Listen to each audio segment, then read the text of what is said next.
Hi friends, ఇప్పుడు వచ్చేసి మనము పొటాటో క్యాప్సికమ్ కర్రీ చేస్తున్నాము. దీనికి వచ్చేసి పొటాటో ప్లస్ క్యాప్సికమ్ కావాలా, ఆ తర్వాత ఇంకా ఆనియన్స్, మిర్చి అవన్నీ.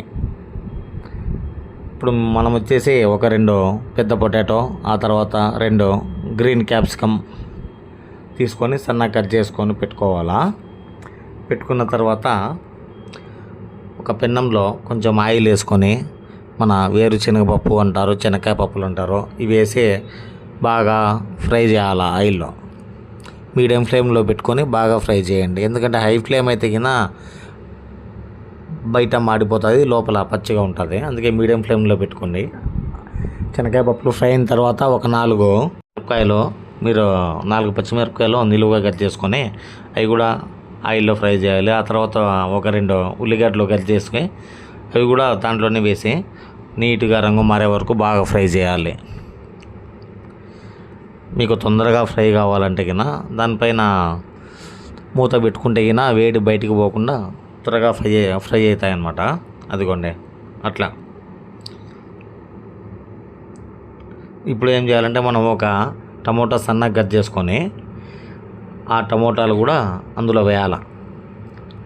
ఇవన్నీ ఫ్రై అయిన తర్వాత టమోటాలు వేయాలి. ముందుగా టమోటాలు వేస్తే కినా అవి ఆనియన్స్, మిర్చి సరిగా ఫ్రై కావన్నమాట. ఎందుకంటే టమోటాల వాటర్ కంటెంట్ ఉంటుంది కాబట్టి. టమోటాలు వేసినాక అందులో కొంచెము ఉప్పు వేస్తే కినా త్వరగా టమోటాలు కూడా ఫ్రై అవుతాయి. అదిగోండి, ఒక చిటికెడు ఉప్పు వేస్తే త్వరగా ఫ్రై అవుతాయి అన్నమాట. ఇవన్నీ బాగా మాడకుండా అటు ఇటు వేపుకుంటుండాలా. మీకు త్వరగా టమోటాలు వేగాలంటే అప్పుడు కూడా టమోటాలు వేసిన తర్వాత ఒక 2 నిమిషాలు ఆగేసి మీరు దానిపైన మూత పెట్టేసుకోండి. ఇది కూడా మీరు మీడియం ఫ్లేమ్లో పెట్టుకుంటే బాగుంటుంది. హై ఫ్లేమ్, లో ఫ్లేమ్ కాకుండా మీడియం ఫ్లేమ్లో పెట్టుకొని బాగా ఫ్రై చేసుకోవాలన్నమాట. టమోటాలు పైన తొక్క ఊడిచ్చే వరకు ఫ్రై చేస్తే బాగా ఫ్రై అవుతాయి, రంగు మారుతాయి. అదిగోండి అంతా కచ్చా పచ్చా అయిపోయింది చూడండి టమోటా, అట్లా కావాలన్నమాట.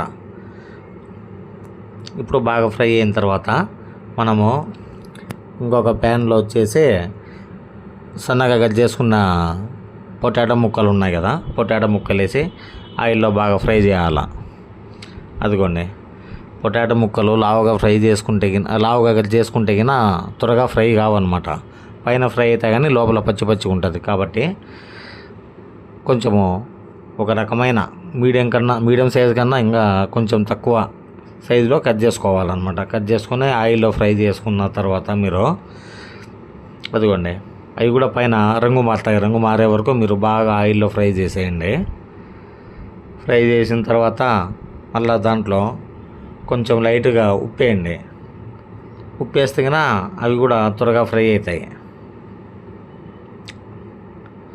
ఉప్పు వేసిన తర్వాత ఒక 2 ఆనియన్స్ కట్ చేసి అవి కూడా పొటాటోలో వేసి ఆనియన్స్ ఫ్రై చేయాలా. ఆ తర్వాత మనం ముందుగా కట్ చేసుకున్న క్యాప్సికమ్ ముక్కలు అవి కూడా వేసుకోవాలా. వేసుకున్న తర్వాత ఇవన్నీ బాగా నీట్గా రంగు మారే వరకు, బాగా మెత్తగా అయ్యే వరకు, మీకు క్యాప్సికము ముట్టుకుంటే కన్నా మెత్తగా ఉంటుంది అనమాట. అట్లా మెత్తగా అయ్యే వరకు నీట్గా ఫ్రై చేసుకున్న తర్వాత అదిగోండి అట్లా కలర్ మారే వరకు బాగా ఫ్రై చేయాలి. మీకు పచ్చి వాసన అనేది పోయే వరకు ఫ్రై చేయాలన్నమాట ఇది. ఎందుకంటే క్యాప్సికమ్, ఆలు 2 కొంచెం లేట్గానే ఫ్రై అవుతాయి. ఇప్పుడు మనము ముందుగా వేపుకున్న టమోటాలు, ఉల్లిగడ్డలు, శనక్కాయ పప్పులు, పచ్చిమిర్చి ఉన్నాయి కదా, అవన్నీ ఒక మిక్సీలో వేసి అందులో కొంచెం సాల్ట్ వేసి ఇట్లా గ్రైండ్ చేసుకోవాలి. గ్రైండ్ చేసి పక్కన పెట్టుకోవాలి. పక్కన పెట్టుకున్న తర్వాత ఇవన్నీ మనకు ఉల్లగడ్డ, క్యాప్సికము, ఆనియన్స్ ఫ్రై అయిన తర్వాత మనము గ్రైండ్ చేసుకున్న ఆ పేస్ట్ ఉంది కదా, ఆ పేస్ట్ ఇందులో వేయాలి. ఈ పొటాటో ముక్కలు, క్యాప్సికమ్ ముక్కలు వేపుకున్న దాంట్లో ఆ మిక్సీ కొట్టుకునే ఆ పేస్ట్ వేసేయాలి. అదిగోండి అట్లా కలర్ మారే వరకు వేయాలన్నమాట. ఆ పేస్ట్ వేసిన తర్వాత కొంచెం వాటర్ వేసుకోవాలి మీరు అందులో. అంటే ఆ పేస్ట్లో అయినా వాటర్ కలిపి వేసుకోవచ్చు, కానీ ముందైనా వేసుకోవచ్చు, లేదా ఆ పేస్ట్ ఆ పెన్నంలో వేసిన తర్వాత అయినా వేసుకోవచ్చు అనమాట.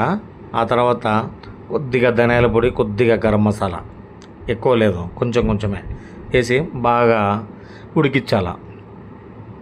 అదిగోండి అట్లా కలర్ మారే వరకు కొంచెం ఉడికించాల.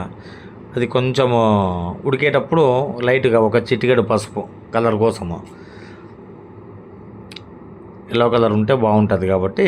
అందులో పసుపు అనేది మీకు యాంటీబయాటిక్ కదా, పసుపు వేస్తే టేస్ట్ కూడా మారుతుంది, మీకు చాలా బాగుంటుంది. మీరు ఇందులో కలర్స్ ఏం వేసుకోవద్దండి, న్యాచురల్గా వేసుకోవాలి. మీరు ఇంకా 2 నిమిషాలు దింపుతామనగా మీరు సన్నగా కట్ చేసుకున్న కొత్తిమీర వేసి ఆ పైన గార్నిష్ చేసుకోండి. ఆ హీట్కే కొత్తిమీర కూడా ఉడికిపోతుంది. చాలా బాగుంటుంది అసలు ఈ కర్రీ.